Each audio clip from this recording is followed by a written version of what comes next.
Captain Craval's mandibles twitched with anticipation as the long-range scanners picked up the human vessel. The ship's energy signature was weak, barely a whisper against the cosmic background radiation.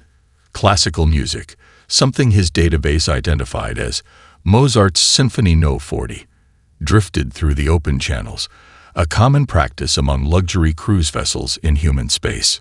"Scan it again," Craval ordered, his crystalline eyes fixed on the holographic display. The human ship was large but moved with the sluggish grace of a pleasure cruiser. Its hull bore the name Golden Years in both standard Galactic and human English, with cheerful artwork of what humans called palm trees decorating its sides. Secondary scans confirm initial readings, Captain, his sensor officer, Zex, reported. Minimal weapons, just point defense lasers. Crew complement appears to be 53, all registering as advanced age by human standards. Average life signs suggest most are between 65 and 80 Earth years. The officers' facial plates shifted into the Zaxthor equivalent of a smile. Their reactors are civilian grade, and their shield harmonics match known patterns of passenger vessels. Craval moved closer to the display, studying the ship's trajectory. The Golden Years had deviated from the main shipping lanes, likely trying to shave a few days off their journey by cutting through this less-traveled sector. A common mistake made by civilian captains, and one that had made the Zaxthor clan wealthy. "Their manifest?" Craval asked, already imagining the bounty. Human retirement vessels often carried valuable medical supplies and luxury goods. "Broadcasting freely," Zex replied, scrolling through the data.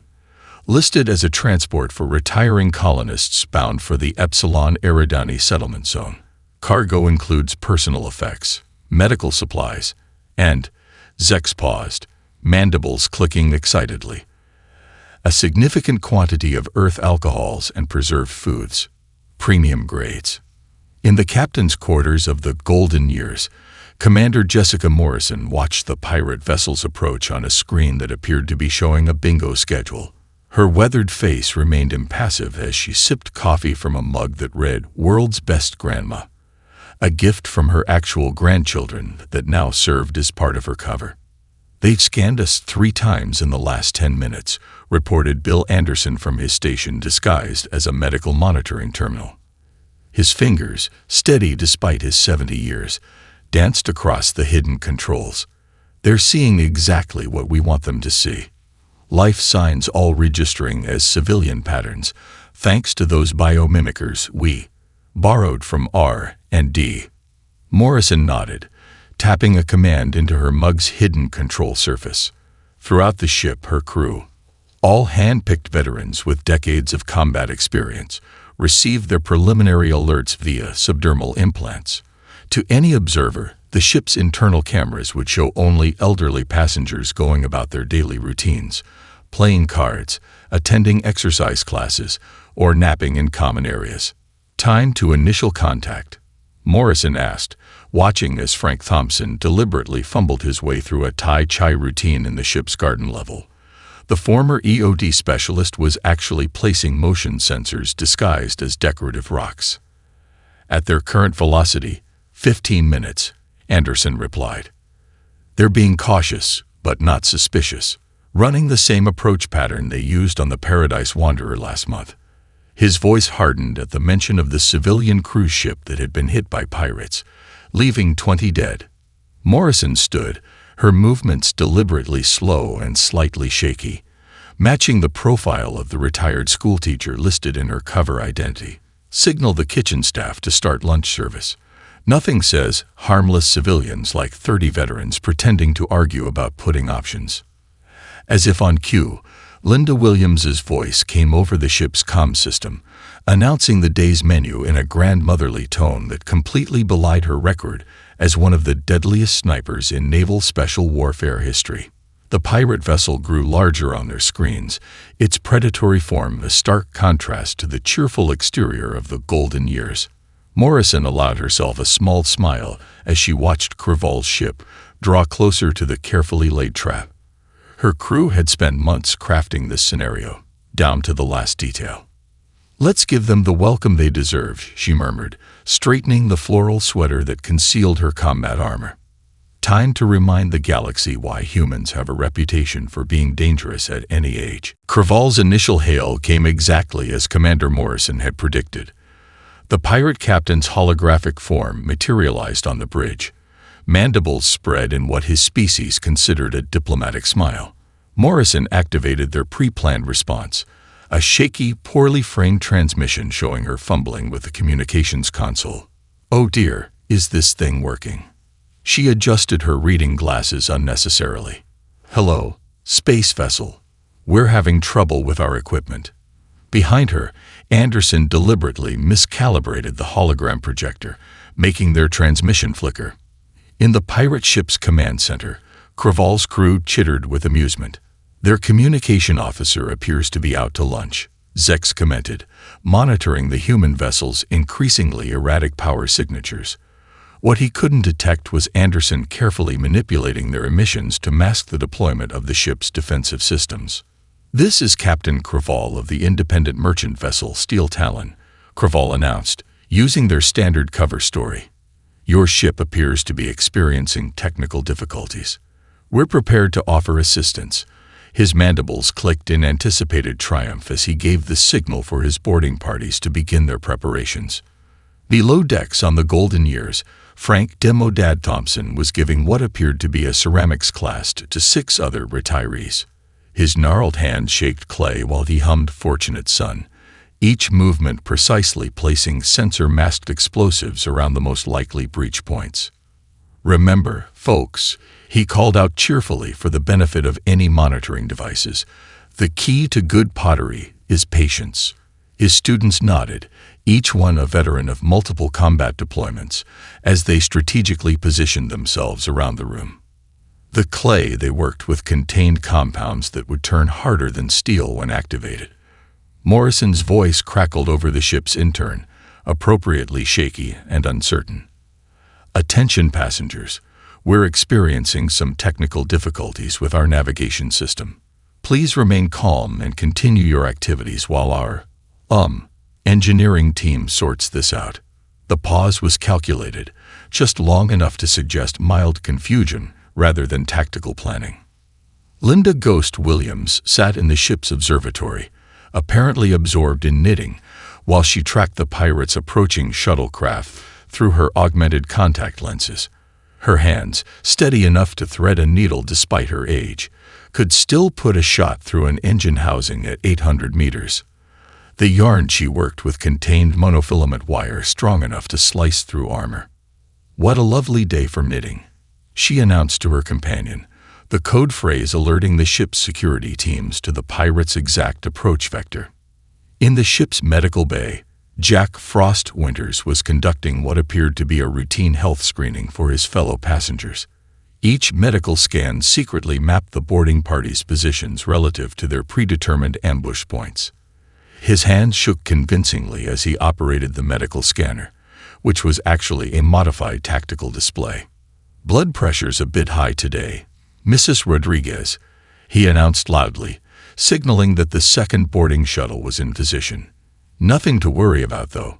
Just remember your breathing exercises." The pirates' initial EMP burst hit exactly where Morrison had ensured their shields would appear weakest. Emergency lights flickered convincingly while hidden backup systems maintained power to their critical systems. Anderson's fingers flew across his console, making their response appear panicked and uncoordinated. "Oh my. Oh dear." Morrison's voice wavered perfectly over the comms. "Everyone please remain calm and proceed to your designated safety areas." The announcement sent her veterans moving with deliberate slowness to their combat positions, all while maintaining the appearance of frightened elderly passengers. Craval's voice came through again, dripping with false concern. "Golden Years, your systems appear to be failing. Prepare for emergency assistance. We'll need to dock to provide aid." "Thank heavens," Morrison responded, her voice trembling. "We have so many elderly passengers who need their medication. Please hurry." As the pirates initiated their docking sequence, Morrison allowed herself a tight smile. Her crew was in position, their weapons concealed beneath medical devices and recreational equipment. Years of combat experience had taught them that the best ambush was the one your enemy walked into believing they were in complete control. "Let the game begin," she whispered, adjusting her grandmother's sweater to better access the plasma pistol concealed beneath it. The docking clamps engaged with a metallic thunk that echoed through the Golden Year's hull. In the ship's main recreation room, 20 elderly passengers huddled together, apparently seeking comfort in numbers. Their fearful whispers and trembling hands painted a perfect picture of helpless civilians, exactly what Craval's boarding party expected to find. Mike Bad Grandpa Rodriguez clutched his cane while slouched in a mobility scooter, his weathered face arranged in an expression of confused fear. The scooter's innocent-looking frame contained enough firepower to level a small building, and the cane was a custom-made combat staff that had seen action in 3 different planetary conflicts. "Is anyone else cold?" he called out in a quavering voice, the coded signal confirming that the Pirates' Point team had breached the outer airlock. These ships are always so cold. The first pirates through the door were met with the sight of Linda Williams missing a shot with her knitting needle, which accidentally flew past them and embedded itself in the wall. The pirate's translator picked up her distressed cry of, "Oh dear, my arthritis is acting up again." Craval's boarding team leader, Sub-Commander Vextor, let out a dismissive click. "Secure the perimeter," he ordered, mandibles twitching with amusement. "And try not to frighten the elderly humans too badly. We wouldn't want any medical emergencies." His troops spread out, weapons held casually, completely missing the way the frightened passengers were positioning themselves at key tactical points. In the corner, former Army Ranger Thomas Bingo Blake was halfway through dealing a card game, his gnarled hands concealing the fact that each card was made of a thermite-based compound capable of burning through alien armor. "Would anyone like to join our game?" he called out cheerfully to the pirates. "We're playing Go Fish." The pirates' scanners showed nothing but standard civilian life signs and minimal energy readings. Their overconfidence grew with each step deeper into the ship. They failed to notice how the scattered groups of elderly passengers were gradually herding them into predetermined kill zones, or how each scared human had positioned themselves with clear lines of fire. Morrison's voice came over the ship's comm system, still perfectly tremulous. "Attention passengers, please remain calm. Our visitors are here to help."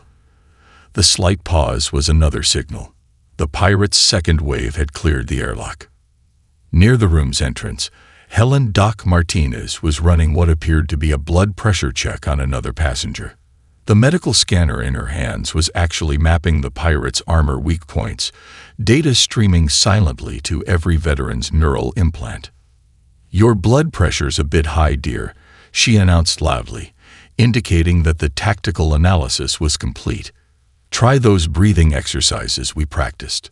Vextor approached the card game, mandibles spread in what his species considered a reassuring gesture. "Don't be alarmed, humans. We're simply here to redistribute some resources." He turned to his squad. "Begin searching the cargo holds. These retirement ships always carry the best supplies." That's when Frank Thompson's arthritis apparently acted up, causing him to knock over his ceramic project. The clay scattered across the floor, rolling under the pirates' feet. None of them noticed the patterns formed by the seemingly random distribution. "Oh, I'm so sorry," Thompson apologized, his voice wavering. "My hands aren't what they used to be." He reached for his walking stick, which just happened to position his hand near the detonator. Linda Williams missed another shot with her knitting needles, this time accidentally marking the location of the pirate's command and control specialist with her wayward projectile. "These old eyes of mine," she complained loudly, while using hand signs to coordinate with her fellow veterans. Morrison's voice came over the comm again. "Would our visitors like some refreshments? We were just about to serve lunch in the recreation room." The pirates, thoroughly convinced of their superiority, never noticed how the scattered groups of elderly humans had maneuvered them into a perfect crossfire.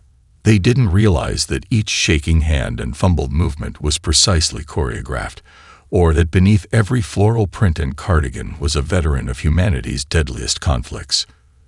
Vextor raised his weapon casually, about to begin the standard intimidation speech. "Now, humans, if you'll all remain seated." Mike Rodriguez's hand tightened on his cane. "Actually," he said, his voice suddenly steady and hard as steel, "I think it's time for our exercise class." The first sign that something had gone catastrophically wrong was when Bad Grandpa Rodriguez's mobility scooter transformed into a mobile weapons platform. The second was Thompson's scattered ceramics detonating in a precise pattern that magnetized the floor plates, locking the pirates' magnetic boot systems in place. "Today's exercise routine," Rodriguez announced, his voice carrying the same tone he'd used during 30 years of combat instruction, "will focus on close-quarters combat." Vextor barely had time to register the change in the human's voice before William's knitting needles, actually disguised precision throwing spikes, embedded themselves in his squad's communication arrays. Their neural links went dead with surgical precision, cutting off their ability to call for backup. "My arthritis is feeling much better now," Williams commented dryly, already launching her next volley. The pirates' superior technology meant nothing against decades of combat experience. Before they could process what was happening, Thompson's card game group had already disabled 3 of their heavy weapon specialists. The thermite cards burned through their armor's power supply units with practiced precision. "Go fish," Blake called out cheerfully, slapping a royal flush of incendiary cards across one pirate's chest plate. "Read 'em and weep." Doc Martinez's medical scanner had mapped more than just vital signs. It had identified every weak point in the pirates' supposedly superior armor. Data streamed to the veterans' neural implants, highlighting targets in their augmented vision. The pirates never had a chance to realize that their targets had better tech than they did. "Blood pressure's dropping," Martinez announced as she disabled a pirate's exoskeleton with a precisely aimed shock device, disguised as a medical injector. "Much better readings now." Rodriguez's scooter-mounted weapons remained silent. They were never meant to be fired. The threat of heavy weapons had forced the pirates to cluster together, avoiding lines of fire that didn't exist. Instead, they'd walked right into the real trap. "Time for your physical therapy," Rodriguez called out, his cane spinning in a practiced arc that swept 2 pirates off their magnetically locked feet. The carbon fiber staff, a weapon he'd carried through 3 wars, moved with lethal precision despite his age. "Don't worry, first session's free." Morrison's voice came over the comms again, but this time there was no tremor. "Status report. Just helping our new friends with their exercise routine, Commander," Rodriguez replied, disabling another pirate with a move that looked far too smooth for his apparent age. Though they seemed to be having trouble keeping up with the seniors class, the pirates' attempted counterattack was met with the kind of coordination that only came from decades of combat experience. Every veteran moved in perfect sync, their apparent infirmities forgotten. Williams' throwing spikes formed a containment pattern, herding the pirates into killing zones they didn't even recognize. Blake's cards had created a perfect circle of disabled weapons and armor. Martinez's medical equipment systematically shut down their defensive systems. "This is impossible," Vextor managed to sputter as his supposedly superior armor systems failed one by one. "You're just old humans." "Correction," Rodriguez said, his cane striking with the speed of a man a quarter his age. "We're old veterans. Big difference." The carbon fiber staff cracked against Vextor's mandibles with precision that spoke of thousands of hours of practice. "And we've had a lot of time to perfect our technique." Thompson glanced at his watch. "Bingo in 10 minutes, folks. Let's wrap this up." The remaining pirates found themselves systematically dismantled by opponents they'd dismissed as easy prey. Each veteran moved with the kind of efficiency that only came from surviving multiple conflicts. Their age wasn't a handicap. It was a testament to how long they'd survived in combat. "Remember," Williams called out, her throwing spikes continuing to find weak points with unerring accuracy. It's not about how strong you are. A pirate went down, his neural links disabled. It's about how many fights you've walked away from. The last pirate standing tried to activate their emergency beacon. Martinez's medical scanner had already blocked the signal. "Sorry," she said, not sounding sorry at all, "but I'm afraid you've been prescribed some mandatory rest." Rodriguez surveyed the disabled pirates with professional satisfaction. "Commander," he reported, "the exercise class is complete, though I don't think our new friends will be joining us for bingo." Commander Morrison watched the tactical display hidden in her pill organizer as the last signals from the boarding party went dark. Through the Golden Year's enhanced sensors, she could see Krival's ship maintaining position, still unaware of their boarding party's fate. "Perfect. Time for our morning spacewalk," she announced over the secure channel. "Jack, are you up for some Zerog exercises?" Jack Frost Winters grinned as he pulled his compression socks over his tactical skinsuit. The garment, developed during his Delta Force days, could harden into vacuum-rated armor with a single command. Nothing helps with joint pain like floating around a bit, Commander. In the ship's medical storage, actually an advanced armory, Morrison's counterboarding team was gearing up. Their equipment looked like standard medical devices and mobility aids from the outside. Each piece was actually military hardware that would make most Special Forces units weep with envy.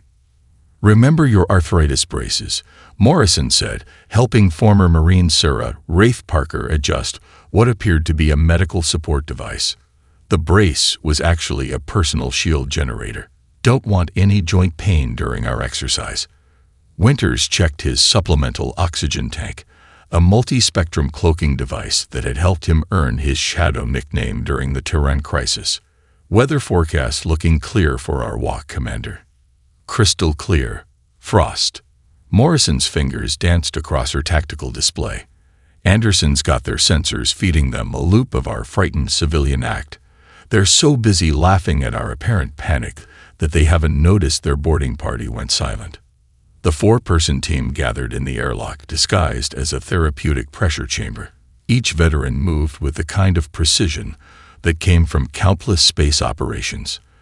Their gear might look medical, but every piece was designed for exactly this kind of mission. "Remember," Morrison said as they cycled the airlock, "we're just old folks taking a prescribed spacewalk for our health. Nothing suspicious about that." Their magnetic boots engaged silently as they stepped onto the Golden Year's hull. Winters took point, his movements exactly like those of someone testing artificial joints in low gravity, while actually scanning for security systems. The pirate ship loomed ahead, its crew still oblivious to the approaching threat. "Lovely view today," Parker commented, ostensibly admiring the stars while marking targets through her augmented vision. "Really helps with the circulation." They approached the pirate vessel using movements that would look like clumsy spacewalking to anyone watching, but were actually designed to avoid motion sensors. Each stumbling step and awkward grab was precisely calculated to keep them in sensor blind spots. Picking up their internal chatter, Anderson's voice came through their secure comms. "They're still waiting for confirmation of the boarding party's success. Betting pools heavily favoring total surrender within 10 minutes. Morrison smiled behind her faceplate. "Let's not keep them waiting too long. Wouldn't want them to lose faith in senior citizens." Winters reached the pirate ship's hull first, his therapeutic massager, actually a next-gen cutting tool, making short work of their outer defenses. "Doctor said I should work on my fine motor skills," he quipped as he disabled their security grid with movements that looked like simple exercises. "Blood pressure's rising a bit," Parker noted as she planted shaped charges disguised as medical monitors at key points. "Might need to adjust my medication." The team breached the hull through a maintenance port, their entry hidden by Anderson's sensor spoofing. Inside, they moved like ghosts, their medical equipment systematically dismantling the pirates' internal defenses. "This is better than water aerobics," Winters whispered as he disabled 3 security drones with precise shots from his walking aid. "Actually a silenced pulse rifle. Really gets the blood flowing." Morrison checked her tactical display as they approached the bridge. Craval's crew was still focused on the golden years, expecting news of their victory at any moment. They had no idea that their ship had already been compromised by what they thought were helpless elderly humans. "Time for the morning medication round," Morrison announced, readying a stunner disguised as a pill dispenser. "Let's make sure our pirate friends get their prescribed dose. After all," Winters added, moving into position with the smooth grace of decades of combat experience, "we wouldn't want them missing out on their senior citizen discount." While Morrison's team infiltrated the pirate vessel, Bill "Codewalker" Anderson sat in his medical monitoring station, surrounded by screens apparently showing vital signs and medication schedules. In reality, he was orchestrating a symphony of digital warfare that would have made his NSA colleagues proud. "Let's see what happens when I adjust your medication," he muttered, fingers flying across hidden interfaces as he penetrated the pirate's systems. A little less encryption here, a touch more chaos there. The pirate ship's security AI never stood a chance. Anderson had written code to break systems far more sophisticated than this during the neural net wars. He'd spent the decade since retirement keeping his skills sharp, treating each new security system like a crossword puzzle to solve. "Hey there, buddy," he whispered to the pirate's main computer as he slipped past its firewalls. "Why don't we have a nice chat about atmospheric controls?" His attack programs, disguised as medical monitoring software, spread through their systems like a digital virus. On the pirate bridge, Craval was growing impatient. "Why haven't we heard from the boarding party?" he demanded, mandibles clicking in irritation. Before his crew could respond, their environmental warnings suddenly blared to life. "Warning. Atmospheric contamination TTTTED in SECC2Rs 3 through 7, the ship's computer announced. "NIT-80ing emergency lokikidoan." Bulkheads slammed shut, trapping groups of pirates in separate compartments. Craval's mandibles clacked in confusion as his override codes failed to respond. On his screen, the supposedly primitive human vessel still appeared to be in disarray, its elderly crew sending panicked distress calls. "Someone's in our systems," the pirate's tech specialist shouted, trying desperately to regain control. "But these attack patterns, they're impossible. They're using codes from the Human-Regellian War." Anderson chuckled as he watched the chaos unfold. "Son, I wrote those codes." He toggled his comm. "Commander, I've got 37 pirates locked in their quarters, convinced they're about to suffer atmospheric decompression. Their weapons are powered down for emergency power conservation." "Nicely done, Bill," Morrison's voice came back.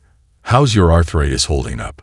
"Oh, you know how it is," Anderson replied, casually overriding another security subsystem. "These old fingers get a bit stiff, but typing helps keep them limber." Speaking of which, he input another command sequence, and the pirate ship's internal gravity began fluctuating wildly, everywhere except where Morrison's team was operating. "Their AI is trying to adapt," he reported, genuinely amused. "Poor thing's about 3 decades behind the times. Keeps trying to use countermeasures we cracked during the Mars campaigns." A direct message from Craval flashed across his screen, demanding to know what was happening. Anderson smiled and sent back a response that would appear to be a corrupted medical database entry. The string of apparent gibberish contained encoded commands that would further scramble their systems. "You know," he mused as he watched the pirates' increasingly desperate attempts to regain control, "back in my day, we had to slice these systems using punch cards and dial-up connections. Kids today don't appreciate how easy they've got it." On his tactical display, he could see Morrison's team approaching the bridge. With a few keystrokes, he ensured they would encounter no resistance. Security cameras showed confused pirates trying to make sense of sensor readings that showed everything from imminent core breaches to an invasion of space hamsters. "Commander," he called, "I've got their bridge isolated. They're running on emergency power, life support only. Their weapons are convinced they're in maintenance mode, and their comms think they're receiving an 8-hour loop of human retirement home advertisements. Copy that, Morrison replied. Any other surprises we should know about? Anderson's fingers danced across his interface one more time. Well, I did just convince their coffee machines to dispense nothing but decaf. Figured we might as well be truly cruel. Through the ship's cameras, he watched as Craval's crew frantically tried to respond to dozens of false alarms, never realizing that their ship had already fallen to an elderly human hacker who was treating their best security systems like a beginner's puzzle. You know what the really funny part is? Anderson commented as he locked down the last of their systems. I didn't even need my reading glasses for this one. The bridge of the Steel Talon fell silent as Commander Morrison's team made their entrance. The elderly humans who had seemed so helpless just an hour ago now moved with lethal precision, their medical equipment revealed as advanced weaponry. Craval found himself staring down the barrel of what he'd dismissed as a simple walking cane. Good morning, Morrison said pleasantly, her grandmotherly sweater now clearly showing the outline of military-grade armor beneath. I believe it's time we had a chat about your retirement plan. Craval's mandibles twitched as he tried to process the situation. How? Who are you people? Just a bunch of retirees, Morrison replied, casually field-stripping a captured alien weapon while she talked. Her hands moved with the smooth efficiency of someone who'd been handling weapons longer than most of Craval's crew had been alive. Though I should mention that my last job before retirement was commanding the 1st Special Operations Division during the Rigelian conflict. Winters secured the bridge crew with practiced ease, his movements showing none of the arthritis he'd feigned earlier. Commander, bridge is secured. Anderson has full control of their systems, and Rodriguez reports the boarding party is properly sedated. Impossible, Craval sputtered. Our intel said this was a civilian transport. Oh, it is, Morrison smiled, the expression reminding Craval uncomfortably of a predator. We're all legitimate retirees. Just turns out that Special Forces veterans get bored easily. So when we heard about pirates targeting civilian ships, she shrugged. Well, we decided to make our retirement a bit more interesting. Through the view screen, Craval could see the golden years. What he'd dismissed as garish decoration now revealed itself as carefully planned camouflage for weapons emplacements and sensor arrays. Every medical antenna was actually a military-grade targeting system. Your ship, he began, cost less than one Earth retirement home, Morrison finished. Amazing what you can do with military surplus and a few decades of combat engineering experience. The golden years is crewed entirely by veterans with an average of 30 years of special operations experience each. We've got more combined combat hours than your entire fleet. Anderson's voice came over the comms, still carrying its grandfatherly tone. Commander, I've finished downloading their database. They've got connections to 3 other pirate groups targeting civilian shipping lanes. Also, you'll be happy to know their coffee machines are still stuck on decaf. Morrison nodded. Excellent work, Bill. I'm sure the Federation Navy will be very interested in that data. She turned back to Craval. See, that's the difference between your crew and ours. You've got better ships, newer weapons, faster systems. But she gestured to her team. We've got something better. Experience. And arthritis. Winters added helpfully. Don't forget the arthritis. The thing about getting old, Morrison continued, is that you learn patience, tactics, the value of making your enemy underestimate you. Your crew saw a bunch of elderly humans and assumed we were helpless. Our crew saw overconfident pirates and knew exactly how to play you. Sarah Parker's voice came through the comms. Engine room secured, Commander. Though I have to say, their engineering setup is primitive compared to what we were running during the Europa campaign. Your entire operation, Craval realized, was a trap. Give the captain a gold star, Morrison replied. The Golden Years has been running this route for 6 months, picking off pirate crews stupid enough to target what they think are helpless civilians. You're our 4th catch. She checked her tactical display. And our biggest success yet, thanks to that database Anderson grabbed. The commander leaned forward, her voice hardening. Here's what happens next. We're going to escort your ship to the nearest Federation base. Your crew will be arrested, your ship impounded, and your database will help us clean up this entire sector. And then, she smiled again. Then we'll go back to our retirement cruise, waiting for the next bunch of pirates who think elderly humans are easy prey. Craval slumped in defeat. I don't suppose there's any chance of leniency. Well, Morrison pretended to consider. We do have a very active community service program. I hear the Federation's retirement colonies always need volunteers. She winked at her crew. After all, someone needs to help all those elderly humans with their daily activities. 3 weeks later, Commander Morrison stood in the Golden Years Observation Lounge, watching as Federation patrol ships escorted their 4th captured pirate vessel into custody.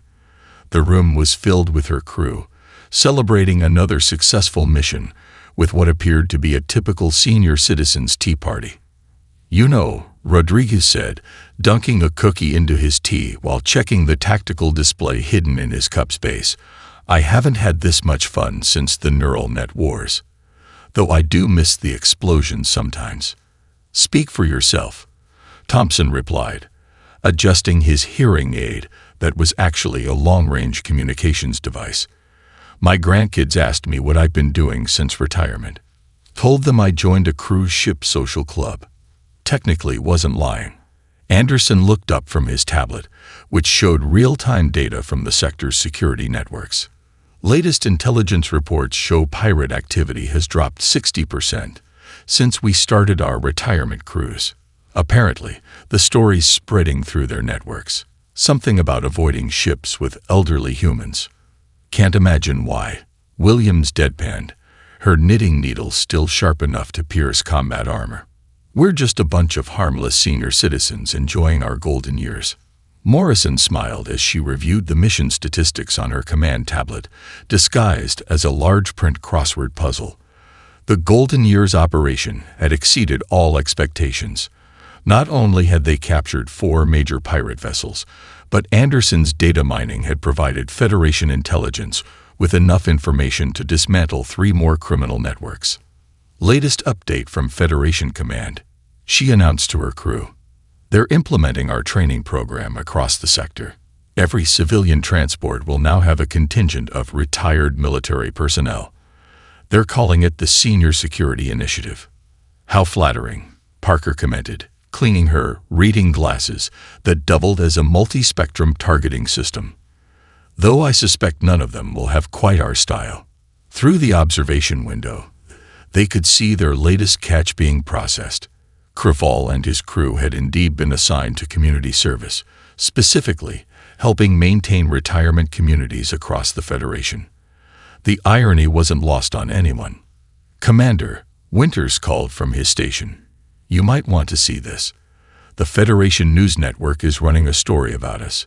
He activated the main screen, which showed footage of their captured pirates being led into custody. The news anchor's voice filled the room. In an unprecedented development, a group of retired military veterans has revolutionized civilian ship security.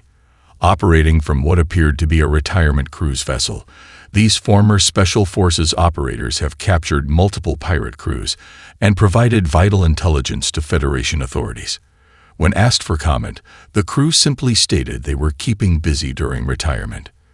Morrison watched her crew's reactions, pride mixed with amusement. They'd started this operation as a way to protect civilian ships, but it had become something more. They'd created a legacy, showing that experience and wisdom could trump advanced technology and youthful overconfidence. You know what the best part is? Anderson mused, still monitoring the sector's communications. Every pirate in the quadrant is now terrified of elderly humans.